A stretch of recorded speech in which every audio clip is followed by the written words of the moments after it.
Welcome to r/Entitled People, where we share stories from your lives about people who think the rules don't apply to them, and they should get what they want. Thank you, friends, for subscribing to the channel, and for so many likes. And today we have 3 great stories, so subscribe, hit the like button, and let's begin. The first story. The cops have teamed up with this entitled crazy guy and want to find the girl in my hotel, but I'm standing up to the end. The second story. Karen boss can't bully me the way she does the other workers, and it's changing her behavior.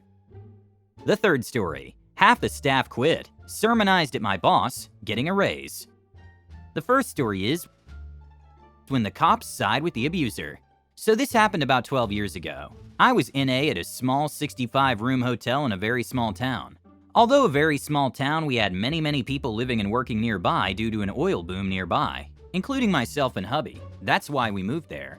People in this story are, me is me. Friend who worked PM shift, PM. Friend of PM shift, friend. Crazy tweaker, ex of PM shift friend. Ex. Inbred cop, IC. Let me start this story by explaining that all persons involved except me were 4th or 5th generation locals of this town. This being the case, all persons in this story were and are related by blood or marriage, or at the very least grew up together. So I arrive as usual for my NA shift and relieve my PM friend. She calls me into the office to speak in private off camera, where she explains to me that her friend since 1st grade had that very day been again assaulted by her illegal substances addict boyfriend and had finally decided to leave him. Hooray! Having run out of her home at very short notice, friend had no plans, no clothes, other than what she was wearing, no money, and simply needed a place to hide from ex until she could get herself together enough to get far away. Friend found her way to hotel where PM was fortunately on shift and asked for help. This might be the time for me to add that this abuse of illegal substances and friend had gone on for a few years. When police were called, lo and behold, ex was friends with a couple of local cops and had played high school sports with a couple others and was cousins of another. So no help whatsoever for this poor girl. PM explained to me that she had rented a room in her own name, important, for a few days, so friend could have a semi-safe place to hide out. This way there was no paper trail, nothing at all to indicate that friend may be staying there. PM told me that she couldn't hide friend at her home as that was obviously the first place X and IC would look. She also warned me that X and IC knew very well that PM worked at hotel, so there was a very good chance that someone may come looking for her there. Oh goody, crazy meth addict X and a cop friend looking for this girl. Having been myself a survivor of an abusive relationship, I was immediately 100% on board with helping this girl any way possible, but also very nervous, as I had seen X around town, and he was easily over 6 feet tall and in excess of 300 pounds, not to mention his cop buddies with guns. Oh my, it's gonna be a hell of a night. For those readers who question why FD will never ever give out guest room number, or ring guest room, or make a key for you to get into your friends, spouses, sibling, parents' rooms, the following is why. Well, after midnight, I see to my absolute terror a beat-up pickup truck, and 2 cop cars pull up at front entrance to hotel. Well, SH, here we go, I think to myself. All these screams years later, my hands are shaking as I type this. First in through the front door comes X, already screaming, "Where's my girl? I know she's here." As he's running wildly around the lobby, breakfast area in case she's hiding under the lobby chairs, or inside the waffle machine. I decide it's best for my safety to play dumb, so I calmly, say "I'm sorry, sir, were you trying to contact a guest?" Immediately, this giant fire-breathing tweaker rushes over to the front desk, so angry he's spitting with every word spoken, so angry he's shaking. Or maybe that was just the illegal substances. Red-faced and almost totally incoherent, screaming at me that someone better get the bee right now. She is his property, and he wants her returned right effing now. Okay, now I'm doing my very best to stay calm and keep playing dumb, but honestly, this is giving me flashbacks to my prior experiences, and I am shaking like a dog SHing peach pits. But for her safety and mine, I know no matter what I have to keep playing dumb and I better well succeed, cause I am now in as much danger as she if he finds her. I ask for her name, he gives her name, I say sorry I don't remember anyone of that name checking in. He, using tweaker logic, turns his anger on me, shouting where is she? Where did she go? Me, I'm sorry sir, I don't know. I wish I could be of more help. X finally deciding I can't or won't assist him to locate his lost property goes outside to the 2 waiting cop cars, and after a brief discussion with cousin Billy Joe Jim Bob, aka IC, comes back to FD with IC in tow. SH, I do not get paid enough for this. Now I'm dealing with X and IC, and this SH is starting to get just a little bit too real for my liking. X is screaming at IC that I won't give him a list of in-house guests, and he wants his effing girl now. IC tells me I need to give X number of room now, or else. Okay, now I'm mad. Scared out of my wits, but anger took over, and a raging demon was released from the very depths of my soul. I said to IC somewhat calmly, no idea how I managed that. I'm so sorry, officer, but per hotel policy, I'm not allowed to give out guest info to anyone at any time. IC, are you stupid? Do you realize I'm a police officer and I'm ordering you to tell me what room this girl is in? Me, still shaking and honestly trying really hard not to cry or wet my pants. I'm very sorry, sir, but unless you have a warrant, I cannot give out any guest info. IC, okay, then I'll wake up local judge and get a warrant to search your computer. Then I will arrest you for hindering an investigation. OF, he can't do that, can he? Of course he can. In small town America, he'll get away with it too. At this point, I'm panicking but trying hard not to let it show. I'm desperately trying to think clearly, but all I can focus on is X and IC with his hand on his gun. Me, okay, officer, I don't want any trouble. I'll tell you that there's no one registered here by that name. I don't know this person, have not seen this person, and have no idea where she may be. Also, I do know that several registered guests are from the corporate office of Big Oil Company, and it may create issues if you go banging on their doors in the middle of the night. This because Big Oil Company execs have way more influence and power than Barney Fife and all of his fellow cops. Lucky for me, this seemed to slowly sink into IC's tiny brain. He splutters, scratches his head, looks at X and says, well, maybe we should try other hotel. We can always come back here if we don't find her. To me, he says, you better not be lying to me or hiding this girl. If you are, I will make you sorry. Cue immediate text to PM as soon as X and IC leave, so she can get Friend the hell out of town and fast. For anyone interested, Friend with help of PM and a few others managed to sneak out of hotel and get on the first bus leaving town. I think of her sometimes and still pray for her safety. Hubby and I moved out of state a few months later. The end.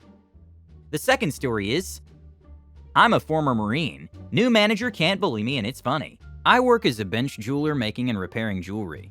Recently, I applied and got an immediate offer to work for one of the largest jewelry companies in the world. They have 4 jewelers, 2 apprentices, and a manager. I go in for an interview where the manager asks me a few questions, then gives me a few pieces of jewelry to repair. Mostly just simple resizings on rings. I bust them out and get them done perfectly. The next day, she calls me back and offers me a decent starting pay, about $20 an hour. During the interview process, I noticed she was saying stuff like "you're fired" as a joke to an apprentice and just berating them. I thought it was just friendly banter and they must be friendly outside of work. That's the only reason someone could be okay with being spoken to the way she was speaking. There were red flags, but I honestly have never seen this kind of behavior from management before, so I assumed it was all in good fun. Fast forward a week later and come to find out she's a psycho control freak, panics whenever things don't go her way, and yells at everyone when she's freaking out. The only time she's happy is when she orders food and is eating. She is dangerously obese.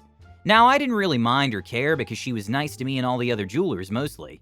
Recently, people have been getting sick AF and calling in from work. She started asking people to come in on their days off. She asks me if I can come in and I tell her absolutely not.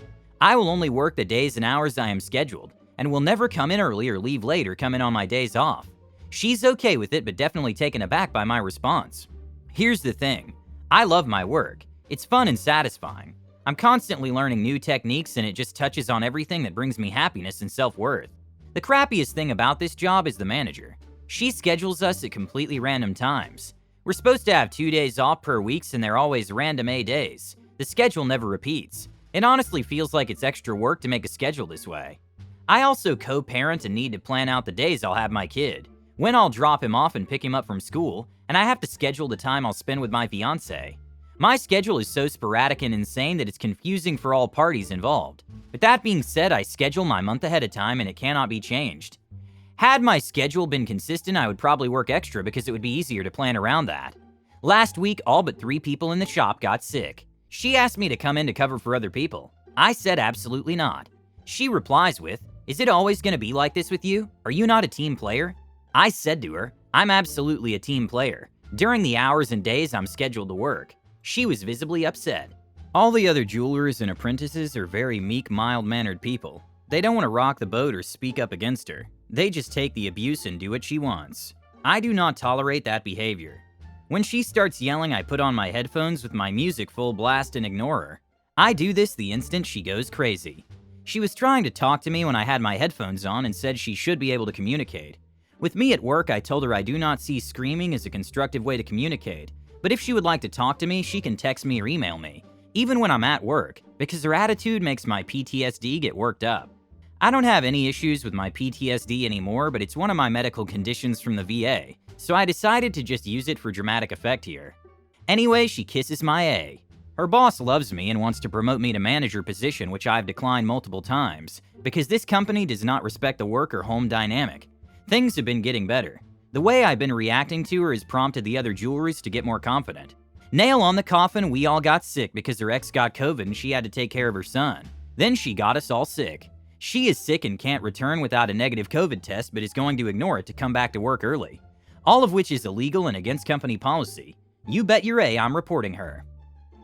And the last story is, it finally happened where I work. Almost everybody walked off. I live in the rural South and I work dead-end jobs because I can't drive and have the wrong kind of military record.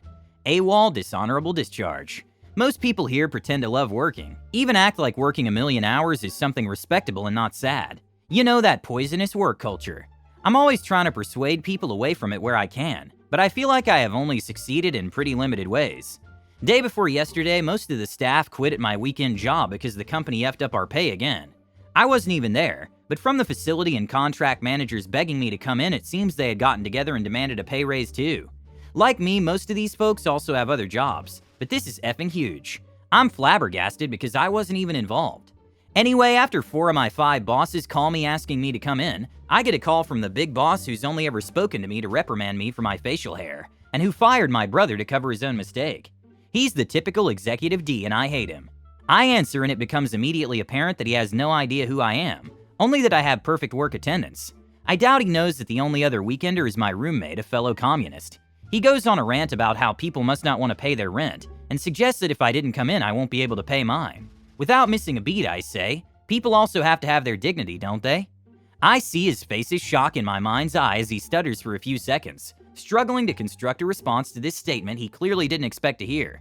I sense the beast is wounded, and after having been called so many times when I need to sleep, I don't have any restraint left. I let loose, and he just listens, because he knows he's effed unless he does. After that, he asked if I was even coming in on the weekend. I said yes because I need the money, but I wasn't coming in right away. That and we're getting the raise. I floated away from that conversation, overflowing with a kind of ecstasy which I hadn't experienced since the last time I dropped a tab. Just ear-to-ear grinning, sporadically giggling to myself for hours. I know this isn't unionizing, which is impossible to do in my workplace due to the level of surveillance and manipulation, and of course right-to-work laws. However, it's definitely the closest thing to a labor action I've ever been involved in, and it filled up my soul meter. Thank you for watching, and I'll see you next time.